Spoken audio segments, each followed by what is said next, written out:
Welcome to Titanium Tuesdays on Propelio TV. I'm your host, RJ Bates. We'll be right back after these messages.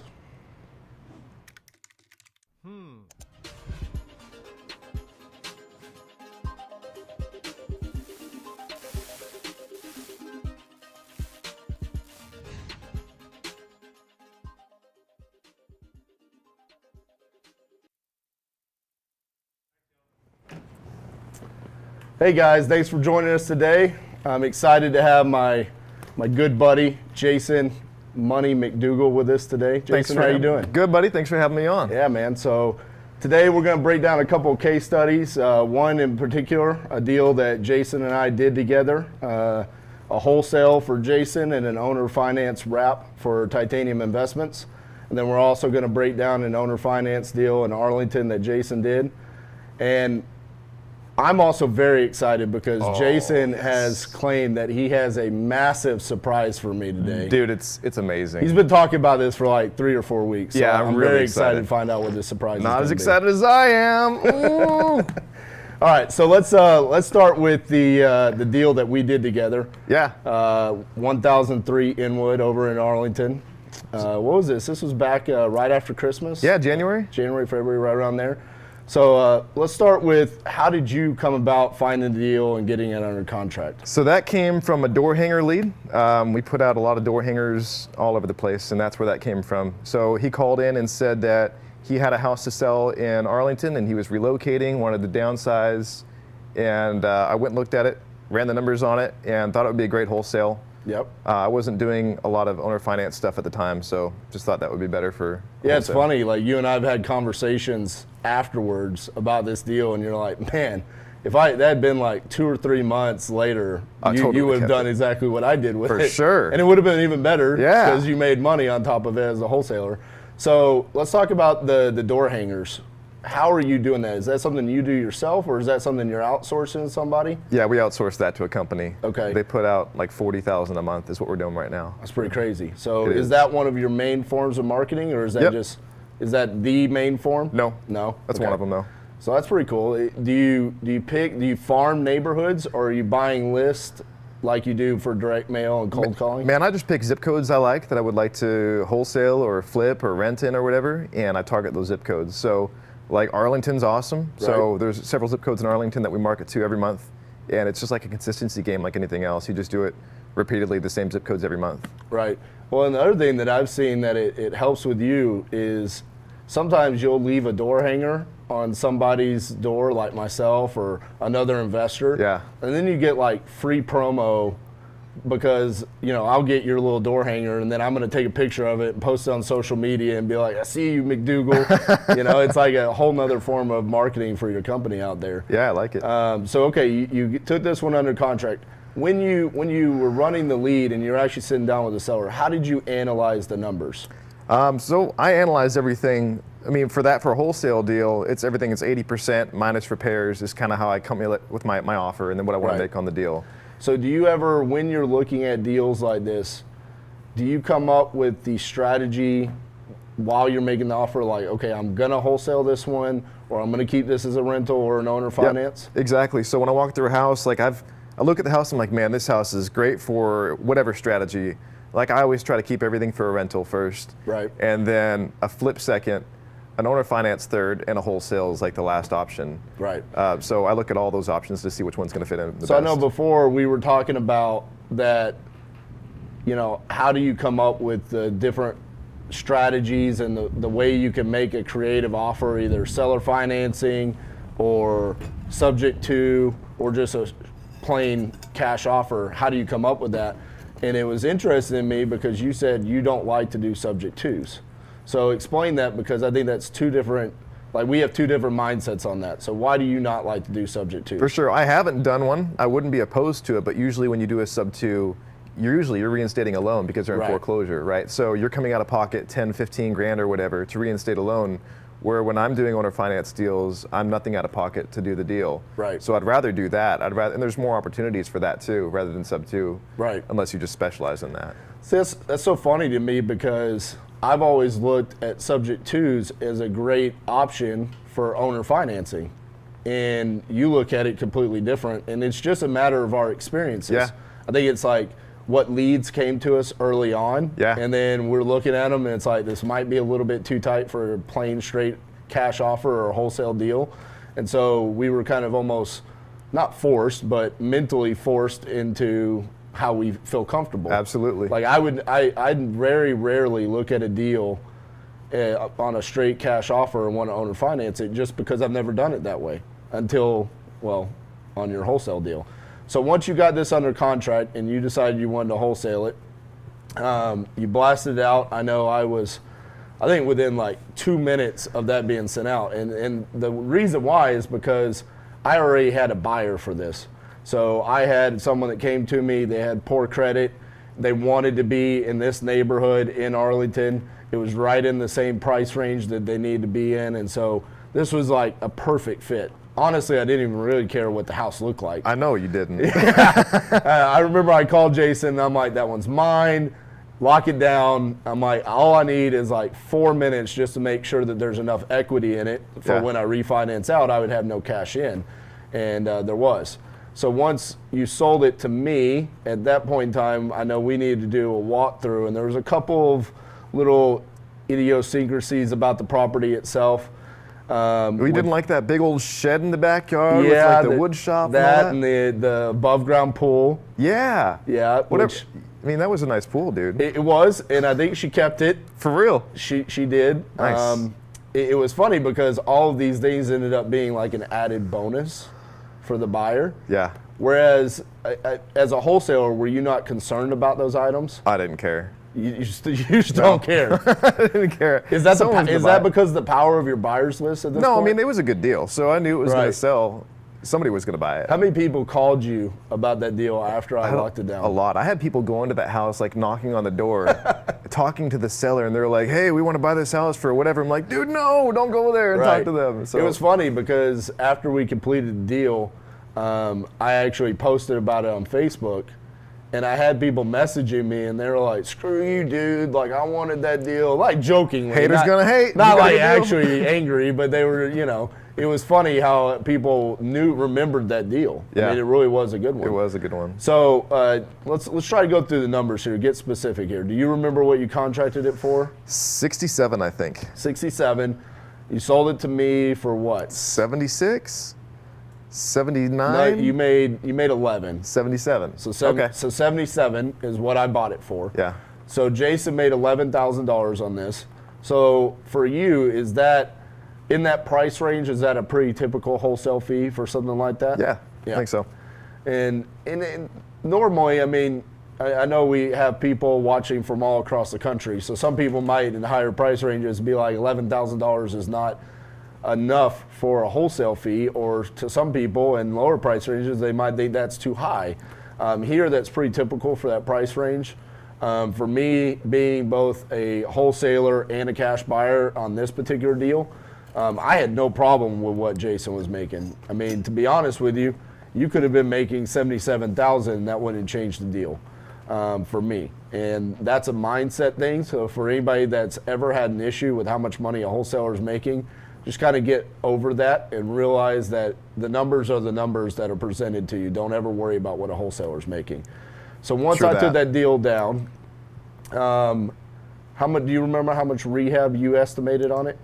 Man, I think for like a flip, it was like 30 grand. Right. And that's kind of, I never give a rehab budgets on my wholesale deals, so I don't put Let's that out talk there. about that, because you're one of the first guys that I think started doing that on a almost unanimous, like on all of your 100% of your marketing, you put to be determined by buyer. Right. How did you come up with that strategy? I had people that would email me and say, well, how much rehab for rental? How much rehab for owner finance? And how much rehab for a flip? And like, number one, everybody's rehab budgets are different. You can get something done for 20 that I might be paying 30 for. Right. So I didn't want to single out any strategy, number one. And then also I didn't want to single out anybody else's ability to get a better deal on rehabs. Right. To make the deal look different or whatever. Right. No. And his point there is it's very easy to scare away somebody because nowadays, I mean, for me, I get hundreds and hundreds of emails from wholesalers, and I can very quickly glance through those numbers and see hey, the purchase price is 77, rehab's 30, and ARV's 130, and I don't like it because those don't fit my numbers, where the rehab might not be 30. Right. Because on this, the rehab only ended up costing me, I think, 13 or 14,000. Yeah. Because of what we needed to do for our particular buyer. She didn't need a full-blown rehab. So really all we ended up doing this was drywall, paint, floors. Well, foundation. And foundation, which Jason was upfront about. It needed foundation repairs. It was not as bad as what was anticipated, though. That was just a weird deal. How it was sitting on the dirt or something like Yeah, that? it was pier and beam that butted up to a slab, and the slab had collapsed. Yeah. And, Okay. And so that was the main issue. Gotcha. But it was easily fixed by our guys, and we were able to. So at this point, we bought it 77,000.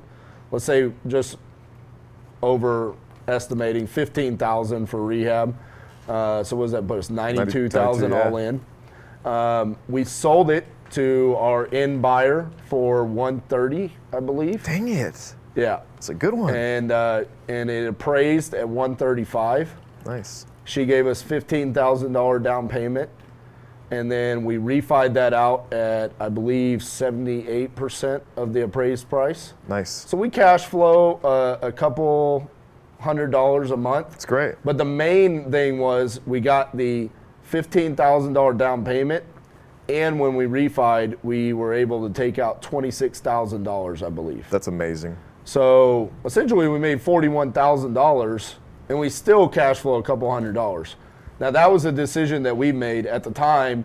Taking the cash was more important on this deal than the monthly cash flow. That was the decision we make. Do you ever come across those situations where you kind of have to decide what percentage you're going to take it out at? Yeah, because like you said, you start stripping equity out of the property and the cash flow suffers. But I mean, 40-something grand, man, and you still get $200 a month Right. or $300 a month, and you're out of pocket nothing. I don't see how that's a losing deal. I think we also had a conversation about this as well. I do my notes at 30-year notes. You only do 20-year notes, right? On the underlying, Yeah. Yeah. No. On what you're actually selling to the seller. mine on 30. You're 30. Yeah. But your underlying mortgage is only at 20 years. Yes. So the reason why I know that is because during this deal, and this is what I love about working with other investors and buying from wholesalers and working with someone experienced like Jason. After I bought this property from Jason, I had questions on how to properly structure this deal because we had not done as many notes as other people. And when we had done it, we thought we had made mistakes along the way. So I actually reached out to you for the bank for my underlying refinance mortgage. I also reached out to you for the RMLO. Nice. And also for the debt servicing company. So let's, real quick before we jump into our other example here, talk about the importance of using an RMLO. I know Grant Kemp talks about this all the time, and he's the owner finance guru. He is, man. But for the people that are joining us today that might not tune into Grant's, talk about the importance of the RMLO. Yeah, so with the Dodd-Frank and SAFE Act and all that stuff that came out in 2009, 2008, that became really important to use an RMLO because you want to make sure the buyer has the ability to repay the loan. So what is an RMLO? A registered mortgage loan originator. Okay. My bad. So you want to make sure that an RMLO just basically qualifies a buyer's ability to repay a loan. So it makes sure their debt-to-income ratio isn't too high, make sure that they have adequate income and all that stuff so they can repay the loan. I did one without qualifying with an RMLO, and the side effect is that note is not worth anything to anybody else except for me. Right. I can't sell to anybody. Right. And if I have to foreclose on that person, they can say, hey, you didn't qualify me. I never had the ability to repay this loan.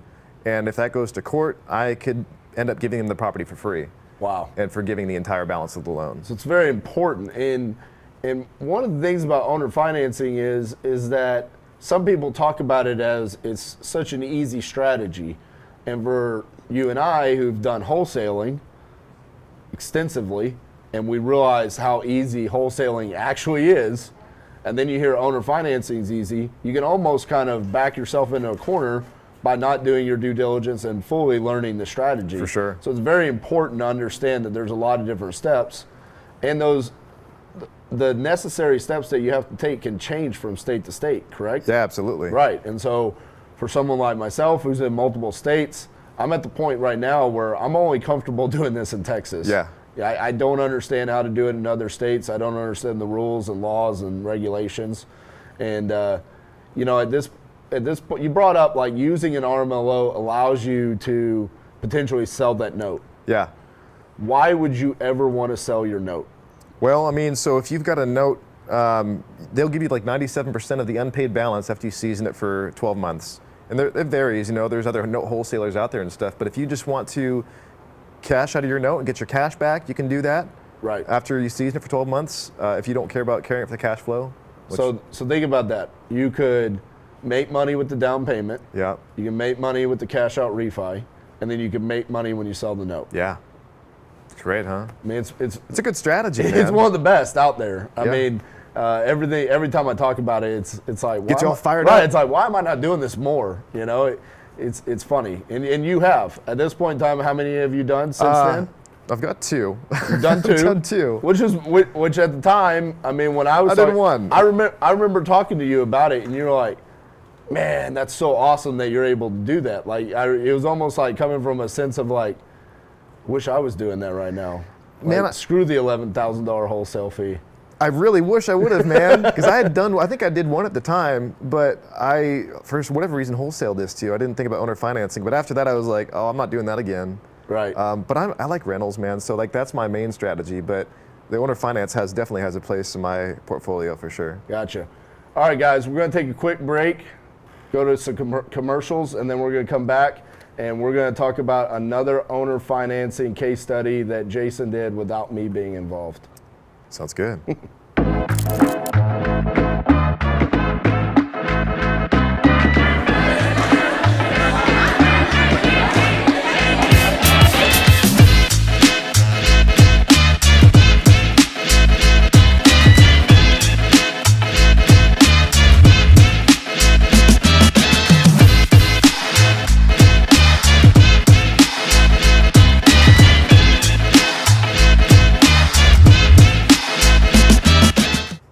All right, guys. So we're now going to jump in and we're going to talk about a deal that Jason has done on his own and created a note over in Arlington, Texas.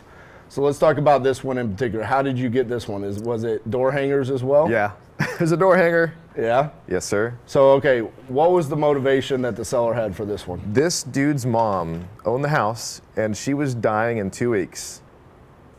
For real, man. For real? She was going to die in 2 weeks. Okay. So he was like, I need to get this house sold before she dies. Because once she died, he had brothers and sisters. There was no will, all that stuff. So it was going to be a mess. Gotcha. So if she sold it before she died, he was going to get the money from her. So he had a high motivation to get this done before she passed away. Right. So I had to go quick. So he had talked to some other investors and said, I've been offered 75 grand. And I was like, man, at 75 grand, like, that's not going to be a great rental. It's not going to be a good flip because it needed a ton of work. But it would be a great owner finance because it was a great pocket of Arlington, same zip code as yours. Right. Where I know somebody is going to buy it because you sold yours. It's like, well, let's give it a shot, Right. man. So we took it down for 75. Actually got a loan from my private lender for 77 to buy that house to cover my closing costs. So explain that. So you go to your private money lender, you're buying it for 75. Do you explain to them why you need the additional $2,000? Yeah. And they fully understand that there's no issues Absolutely. there at all? It's Gotcha. all based on relationship, man. So the conversation was like, hey, I'm going to buy this house for 75 grand. I'd like to borrow 77 to cover my closing costs, and I'll refi you out in 3 weeks. Gotcha. And he was like, okay.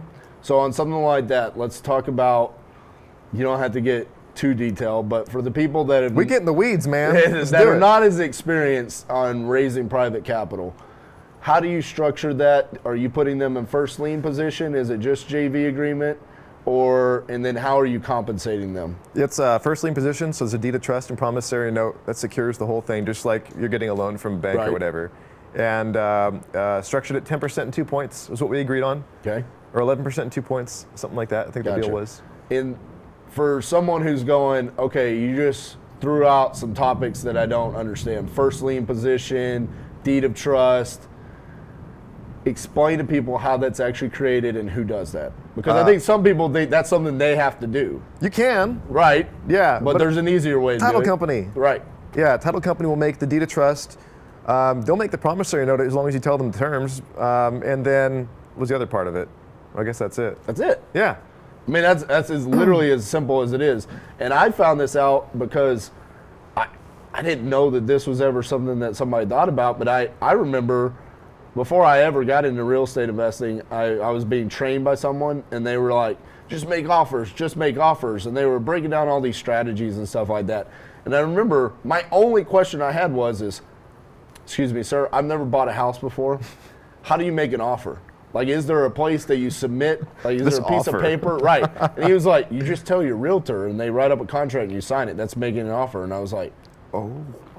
So sometimes the simplest questions can hold people back. So you get the property under contract, you send it to your title company, you then reach out to your private money lender, you discuss the terms, and then you tell your title company those terms, and then they need to create a deed of trust. I think I went on like rocketlawyer.com for real and had a deed of trust and promissory note made on there. It's like $30, but title company can do it for sure. Right.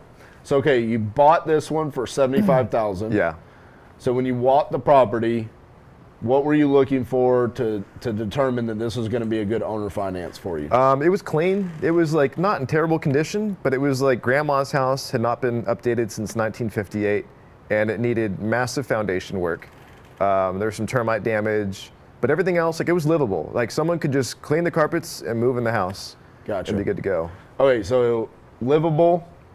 Might need some cosmetics if you were going to flip it, but owner finance, you're thinking nothing. Yeah, and I'm going to throw it out there and see if it sticks. Yeah, and then what's the worst case scenario is like no one wants to buy it, and I just list it on the MLS as is. It was kind of my strategy. Right. It was still going to sell. So is that what you did? You actually listed on the MLS? I did put on the MLS. That's not how I found the buyer, though. Okay. So how'd you find it? What are all the different marketing that you did to find a buyer? Craigslist, Facebook, MLS. I didn't do bandit signs on this one, but I've done that before too. Facebook Marketplace or Facebook ads? Marketplace, and then the dueño groups, like the owner finance groups, but I've never done the ads for it. Gotcha. For sellers. So buyers. Where did you actually find the buyer on this? Craigslist. Craigslist. Yeah. So when you did, let's break down like how do you actually create that ad? What are you putting in there? Because it's not like you're selling something that's slightly outdated. Yeah. Right. So how are you making this seem like a dream home to someone? Putting lipstick on a pig, you mean? Yeah, man. Like I described it like owner finance. I mean, 10% down, I think were the terms. And I said as is, needs updating. Right. And then I put it in Google Translate and put that also in Spanish on the same ad. And then I had a virtual assistant that was in South America, and I made her a call rail number.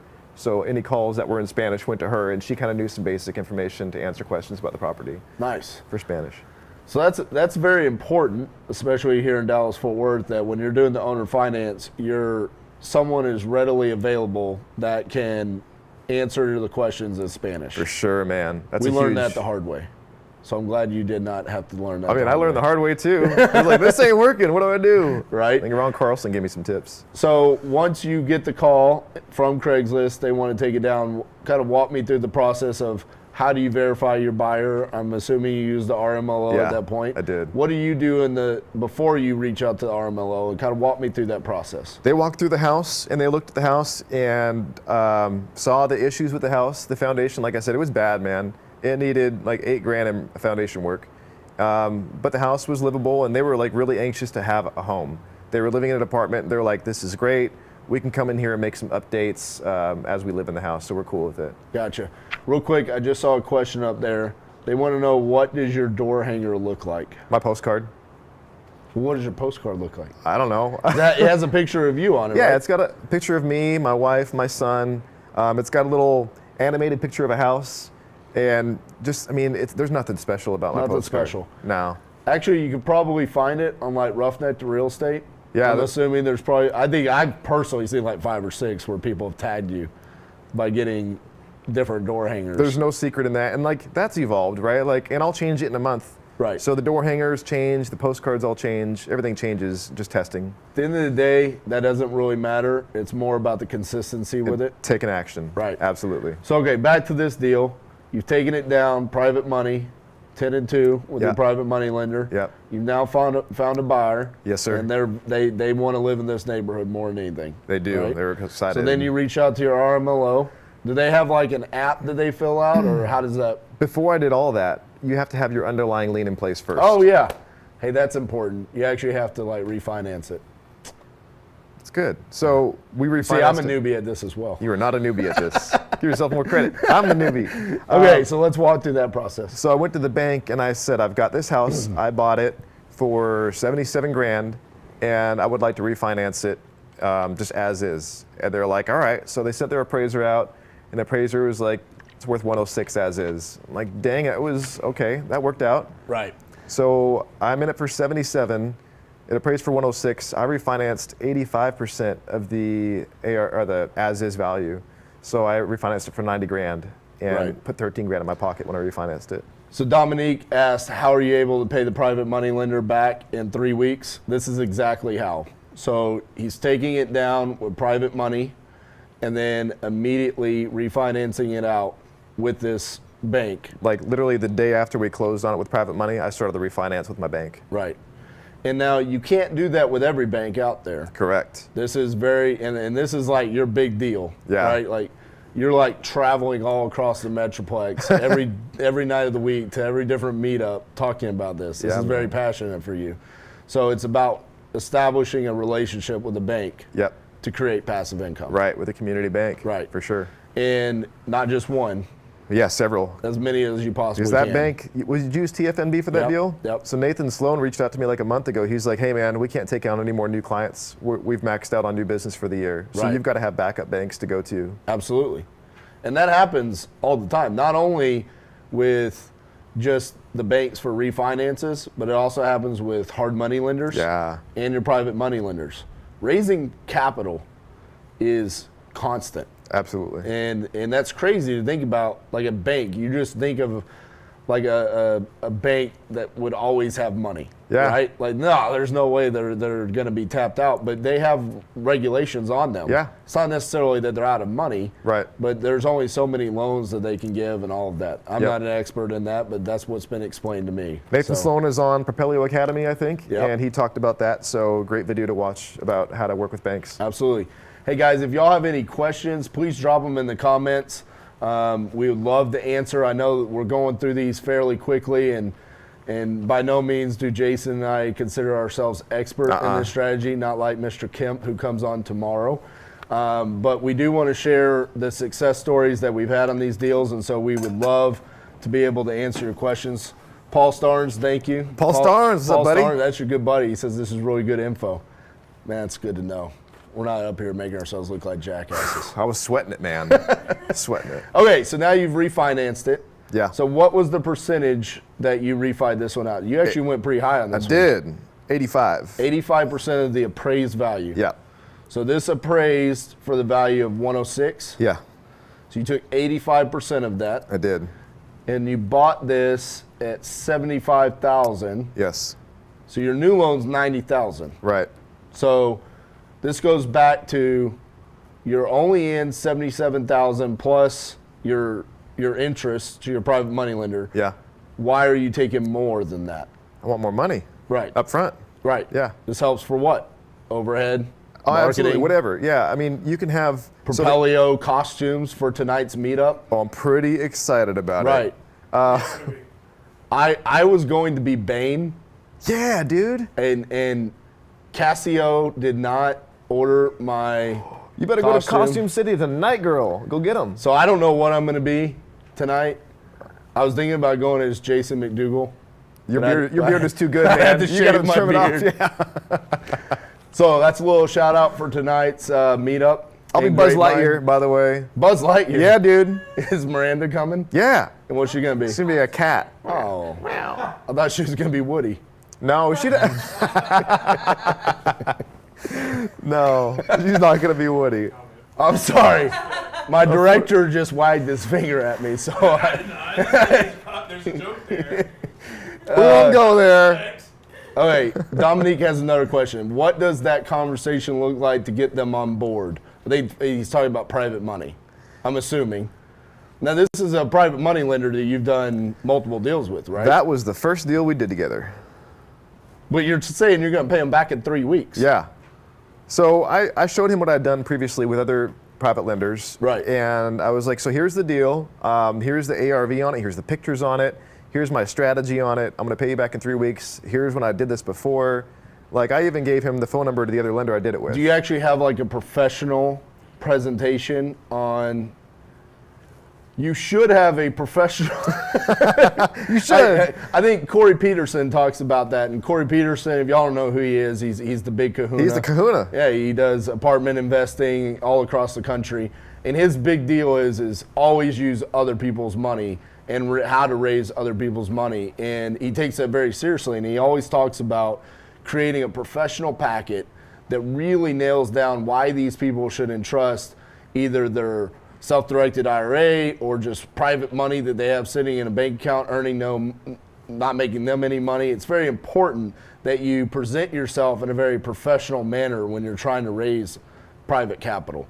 So I think at this point in time, you have a very strong track record with raising private capital. And on this one, what a great one to go for the first time.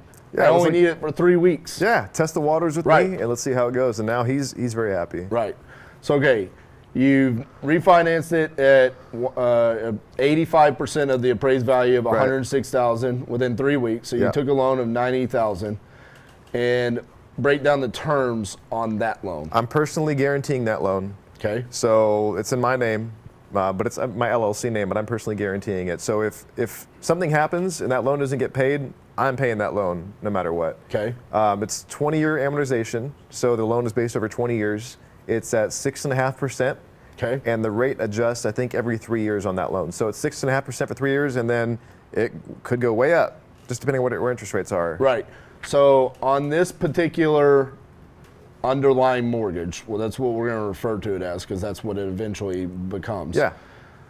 Talk about it adjusting every 3 to 5 years. What does that mean? And does the bank actually give you like some kind of term, or is it just up to them? Because I know different lenders, like banks, have told me they'll go 2% above prime in the 3 years, whenever that is. Yeah. Is that kind of how they broke it down to you? Exactly. Yeah. It'll be whatever the prime is plus 2 or 2.5 or whatever it is at the time. So in 3 years, if prime is like 6%, my interest rate's going to be 8 or whatever, 8.5. And that's something now that you have to keep track of. Absolutely. Now, when you sell this, do you make your interest rate adjustable? No, I don't. Okay. So now, I don't know this, but can you? I don't know this either, Grant Kemp. Grant Kemp, we have a question for you tomorrow. Can we make our notes adjustable rate when we have an underlying mortgage of an adjustable rate mortgage? That's a great question. Tune in tomorrow at what time? 11? 11 a.m. for that answer. He'll know. Yeah, for sure. He will. And the reason why I asked that is because when I took my underlying mortgage on these recent notes that we just closed on, you know, I'm being told, hey, 5 years, this is going to adjust. And I'm like, why can't we do the same thing? I mean, if I'm selling my notes at 5% above prime, why couldn't we say it adjusts to the same thing? Yeah, I don't see why not. We'll find out. There are lenders that will do a 30-year fixed rate loan that you can wrap. So that's an option too. Now let's talk about that. So when you go to these banks, it's very important that you explain to them or you find out if they're okay with you wrapping it. Yeah. Because you can get a lot of... You can. So all the loan documents have a due on sale clause. Right. It's just up to the bank whether or not they enforce it. Right. So just being very honest with them, like, I'm going to wrap this loan. And some will say, yeah, that's fine, no problem. You're guaranteeing the loan, we don't care. Or some will say, no, we're not going to let you do that. It's going to be a very different experience. You're going to go into one bank, and they're going to say, not a problem. Fully understand what you're trying to achieve. The next bank you're going to go into that doesn't allow you to do it, they're going to treat you like you're a criminal. Yeah. And be like, what? No. It's illegal. It's illegal. You cannot do that. It's not illegal. You can do it. Just make sure that you're being completely transparent. Anything that you do with borrowing money, you need to be completely transparent about it and make sure you're doing it the right way. So at this point in time, you have the adjustable rate mortgage. $90,000 is your new loan, 20 years, fixed at 6.5%. Yep. Now this is when you qualify the buyer through RMLO. Right. Right. After I knew I had the loan in place, I brought the buyer to the RMLO, and they filled out a loan packet. There's all kinds of documents they filled out to make sure they had the How ability long to does pay. that process take? Man, it took a couple days. It didn't take very long. Yeah, it was pretty fast. Cool. All right, real quick, I have been being told for like the past 10, 15 minutes, I need to thank everybody that's watching right now. I know at one point in time, my good buddy Tang Nguyen was watching. Tang! He left us? I don't know if he's still on, but Tang, if you're still here, I'm going to put you on blast in front of everybody that you need to buy my property that you said you were going to tell me today if you're going to buy. Oh, I agree. He needs to tell me. He needs to buy it. I mean, technically, the only people that have seen this deal are you and Tang. Oh, is that one? That Fort Worth one? With the plastic trash bag in the toilet. That was the actual toilet, by the way. With the trash bag in it. That was For collecting the doo-doo. Their flushing system was to take the trash bag out and take it to the. That is how they. Oh, flushed Tang, it. it's all you, buddy. Yeah, come on, Tang. That was a good one. Greg Shine, what's up, buddy? Greg Shine has a good beard. Is it better than yours? No. I'm the host. This is my show. That's No my one has a beard. better beard. I don't care. All right. So, anyways, you qualified the buyer through the RMLO. Took a couple of days. Yes, sir. What do you do now? Then I got everything to the title company. The RMLO sent all the documents to the title company with like the closing disclosure and that 3-day disclosure. I don't know what it's called, RESPA or something like that. Do you know? No. I don't know. I'm just making stuff up Where's right now. Grant Kemp? Where is he? Get this dude in Bring here. Grant Kemp in here. But they sent all the disclosures to the title company so the title company can properly disclose all of the terms to the buyer in the right amount of time to comply with Dodd-Frank and RESPA and all that stuff. Gotcha. And then I set it up with a note servicing company, August REI. So what is that? What is a note servicing company? So a note servicing company, basically, they will send a coupon book for payments that need to be made on the mortgage to the buyer, and the buyer sends their payment in of like, let's say $1,000 for the mortgage of the property. So that $1,000, 500 of it will automatically go to my underlying lien with the bank. Like 200 of it will go to me for my payment, and then some will go to taxes for property taxes, and some will go to the property insurance. So it's all escrowed in. So they split that payment up accordingly. That way it's not in my control and not up to me to distribute those payments because I'll screw it up. Gotcha. So we have a question over here, and it's from Jamie. And Jamie forgot that I'm just a pretty face up here. I'm not smart. I don't even. Right of rescission? That's all the question is. You know the answer I to don't that? know what that is. Jamie, we're just pretty faces up here. I don't know. Don't put us on blast like Right that. of rescission. Yeah, I don't know. I'm not a guru at Yeah, this. no, there's two times. There's much smarter people in this world. We leave it in their hands. But this is important why you use an RMLO, a note servicing company, a title company. Like, think about that. I mean, all these people, I remember when we just closed the 3 that we did, I would spend 30, 40 minutes on the phone with Dana Draper from our title company asking her questions. Yeah. She's done hundreds of these. Yeah. I'm like, hey, I've got questions. I want to make sure I'm doing this the right way. And at the end of the day, I allowed them to do their job, lead us down the path, trust but verify. Yeah. And at the end of the day, everything works out. We got a question up here. I wouldn't do it since the owner finance rates are close to usury. My director took my my question off the screen. Oh, it's gone. Usury limits. Keep them fixed. Grant Kemp, please correct me if I'm wrong. So there we go. There's an opinion that we've got up there about. And I agree with some of what he's saying, talking about the rates are changing. And he's talking about taking out with the adjustable rate mortgages. Gotcha. And taking it out at the high value. Okay. I know some people talk about keeping it at that 70 to 75% of the appraised value. And I agree with that. But at some point in time, as owners of our company, we have to look at the needs of the company today. And there's not a huge difference between taking out 75 and 85% on a low price property. Because some of these, I mean, we're talking about, the difference between taking out $75,000 to $90,000. The reason why I took out 85% on that one is because they told me the very next day after they bought the house, they would be putting some major money in the house. So that literally the day after we closed, they fixed the foundation. They put $8,000 in that house and fixed the foundation, and they were redoing the inside of this house. So I was like, it's gonna appraise higher. Right. That's, you know, if I ever had to foreclose, they're gonna make the house better than what it was when I sold it to them. Right. So my lovely director over here has given me the right of rescission is a right set forth by the Truth in Lending Act under U.S. federal law of a borrower to cancel a home equity loan or line of credit with a new lender, or to cancel a refinance transaction done with another lender other than the current mortgagee within 3 days of closing. I mean, I'm gonna be honest with you. I think the way that That's way too much legal jargon, man. I don't What do know. you say? Cool.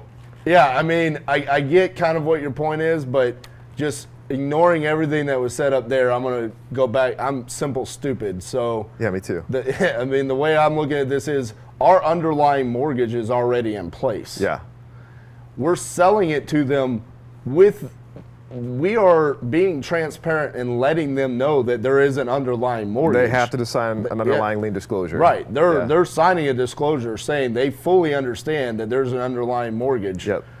So I don't know if that really is applicable to what we're talking about here. And that's what I'm going to go with, and we're going to move on. I'm gonna go with you on that one. Yeah. There you go. So, okay, what did you sell this house for to your end buyer? 130, I think. So 130. What was the down payment? I think it was 13 grand. 13,000 down, so 10%. Yeah. So you took 10% down, so you're then going to create a note for, what is that, 117? 117. So your underlying mortgage is at 90,000. You're creating a note at 117. Right. 30 year? Yeah.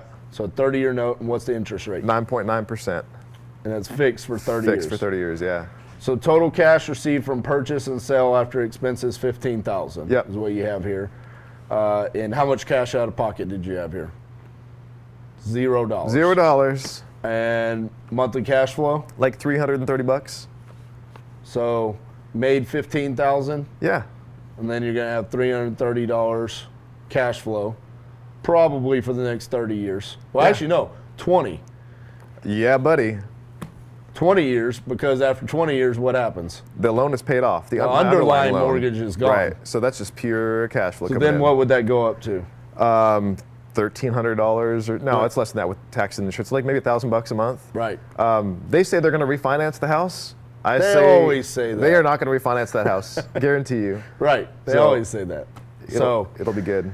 All right, guys. Hey, drop some questions in the comments. We're going to take a quick break here, and we're going to come back, and Jason is going to unveil his... Oh, is it time for the surprise? He's going to unveil his masterful surprise that he I has been can't talking wait, dude. about for a month now. I got to use the bathroom first. I'm going to pee my pants. And then we're going to do some Q&A. So we'll be right back after these messages.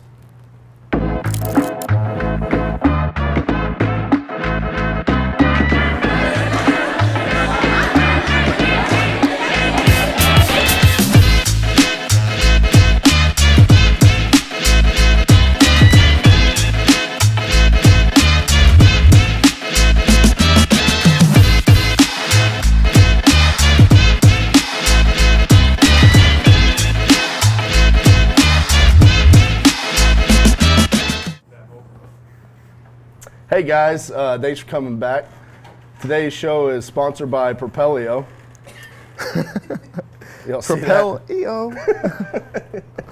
All right, so Mr. McDougall, Are you ready for this, dude? I don't know if I'm ready for this. Oh, I don't know Is if you everybody are. ready for this? Before we move forward with this, we got- need some likes, comments, Some shares. shares. Some any more questions I on see owner we have finance? Mr. Jawad Dashi and Jamie Jawad. Willie, some of my Mr. my Eggplant. good friends. Yeah, Daniel's on here. What's up, buddy? Greg Shine, Hannah Wolf. Hannah. Hey, that's your girl. Hey, man, she came over. I know. Thanks for coming over, Hannah. So I think she's happy there. So actually, I closed the deal with Hannah because it was Inwood that we just talked about. I closed the Inwood with Hannah. Nice. And I liked her so much. And my title company that I use, they needed a new escrow officer, and I said, go steal Jason's. And I told Hannah, if you didn't leave, I might have to leave your title company, and she Right. left. So Christine Flood, Dusty Cohn. We got a bunch of people on here, guys. Thank you all for tuning in. No more questions? We're gonna have questions. We're gonna do Q&A here. So while Jason is unveiling his amazing surprise, drop some questions. We'll do Q&A immediately after this. Mr. McDougall, this is all yours. Uh-oh. Yes! Yeah. So, Yes! this says, all right. Please tell me you made me one. Oh my This goodness. is only part of the surprise here. Number one fan. Oh, so RJ, you have taken, huh? Squat a little bit. Can you see now? There you go. Oh, there we go, right there.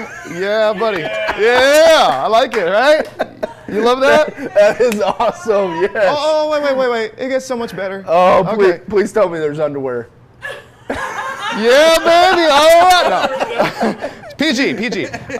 So, dude, you have taken titanium investments, Cassie as well, nationwide, right? Yeah. You guys have opened up how many different branches now? I think right now we have 6 or 7 full-on branches, and we're open to buying in other states as long as they're portfolios. Dude, so proud of you. Thank and you. so excited for you that I had to be your number one fan, but I was like, man, there's got to be something better I can do. So I started the RJ Bates Fan Club. So if you go to rjbatesfanclub.com, Oh my god. you will see RJ Bates' new fan club. Oh man, this Is there any way to pull that up right now? Oh my god. And I am the president of your fan club. So Yes. rjbatesfanclub.com. It's epic. RJBaseFanClub.com. I'm the Oh president. man. We're gonna have monthly meetings about how awesome RJ is, and RJ's paying for us to have those. Yeah. I didn't even know this. You do now. I really did not know this at all. If you scroll down a little bit, you can see why RJ is awesome and all that stuff too. I can't wait to read this. All the members of RJ's fan club put some serious time into this. That is so awesome. why you're awesome. How many members do we have?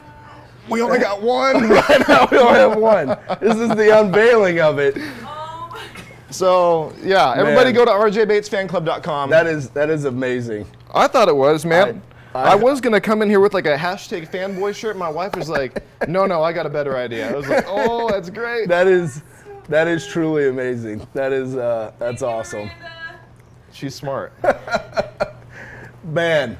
All right. You told me that I would not know how to react. And I didn't even pee my pants.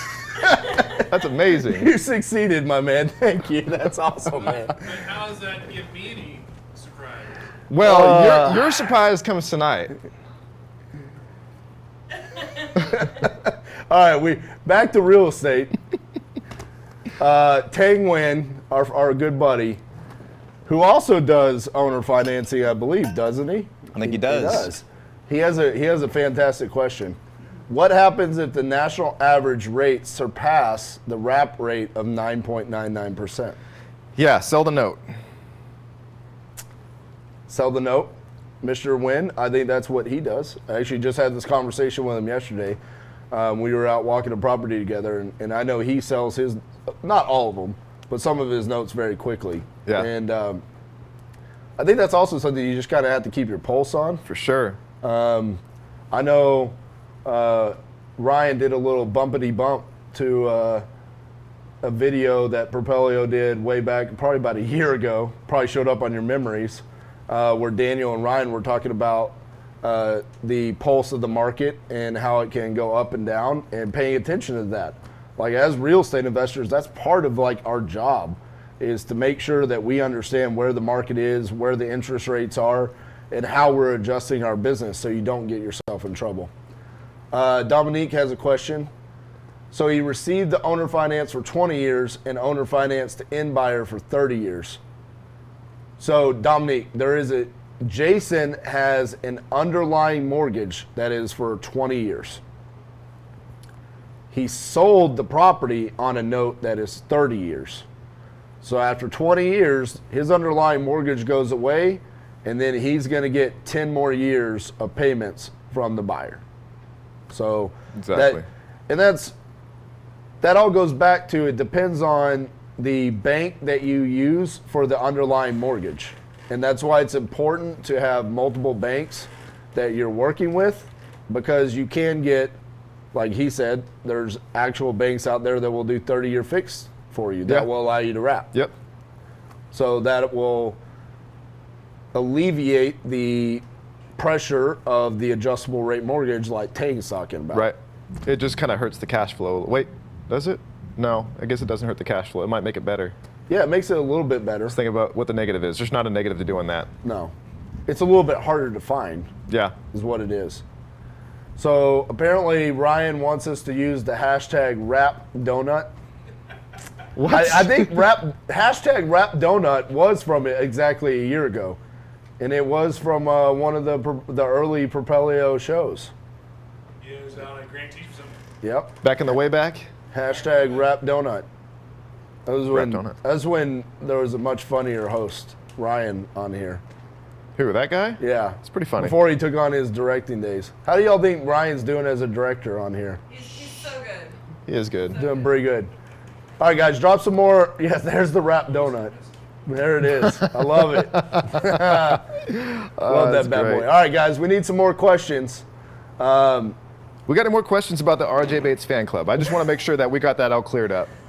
I don't mean to beat a dead horse, but it ain't gonna die. I think that's amazing that you did that, buddy. That's Can you even look at me like? I'm having a hard time staring at my face on your chest there. Yeah, buddy. I will tell you, this will probably be one of those days I never forget. Oh, I'm glad to hear that. I have my own fan club.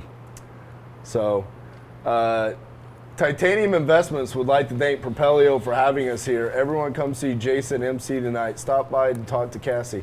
I am not good at reading these impromptu things that y'all type. But for real, everybody come out tonight. Yes. It's going to be a good time. There's a little bit of rain. So Jason is the MC tonight at the DFW REI meetup, which is the best meetup, I'm going to say, anywhere. Yeah, for sure. It's like the only one I go to each month. I'm friends with people across the country, and I don't ever see them posting videos and posts. Chick-fil-A? Yeah, Who free Chick-fil-A, free alcohol, free booze, as much as you want. Yeah. And trust me, Austin Good has tested that. I mean, you can literally get as much as you want. And oh, he loves you. Yeah, love Austin. And Jason's going to be the MC tonight. Yes, sir.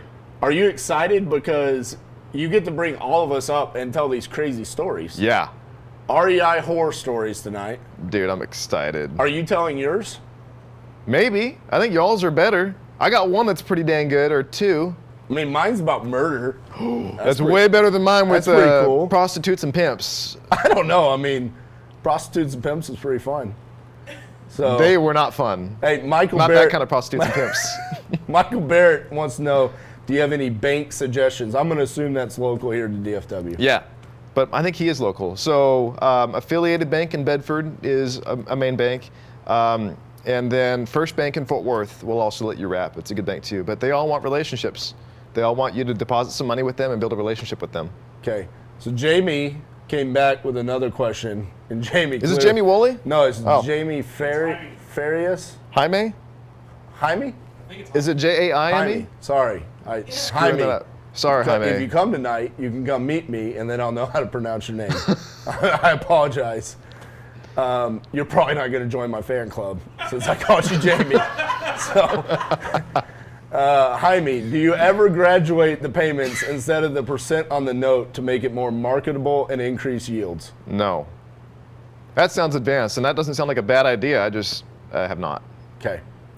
So, guys, again, tonight, come join us at the DFW REI meetup. Free booze, free Chick-fil-A. Free fun. And tonight there's a costume party. What do the costume winners win? A bottle of booze, their choice. They win free Propelio Academy.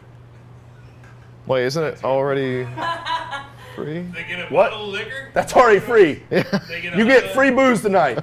They get a $100 gift card at Home Depot. $100 gift card to Home Depot. $50 gift card at Starbucks. $50 Nice. Starbucks gift card. It's like 3 coffees. A bottle of liquor of their choice. And a bottle of liquor of your choice. That's not crazy. It's not crazy.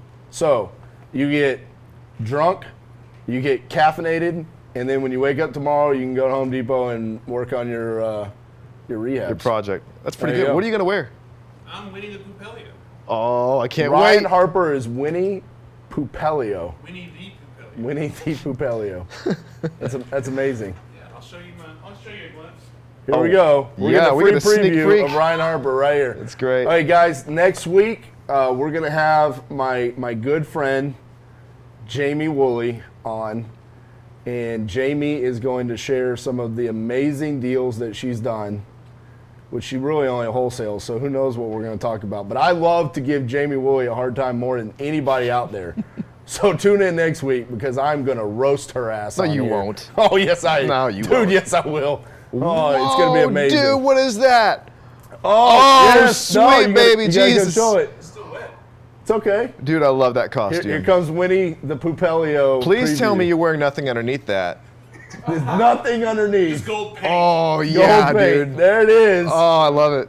Winnie Propelio. It's a crop Winnie the top. Propelio. A crop top. All right, guys. Tune in next week on Titanium Tuesdays on Propelio. Don't look at TV. me. That's your show, buddy. Yeah, I'm still getting used to it. All these cameras and lights. 1 o'clock next week. We're gonna be with Jamie Woolley, and I'm gonna roast her ass. We're gonna have a great time. Thank you You're for not gonna tuning roast in, her. guys.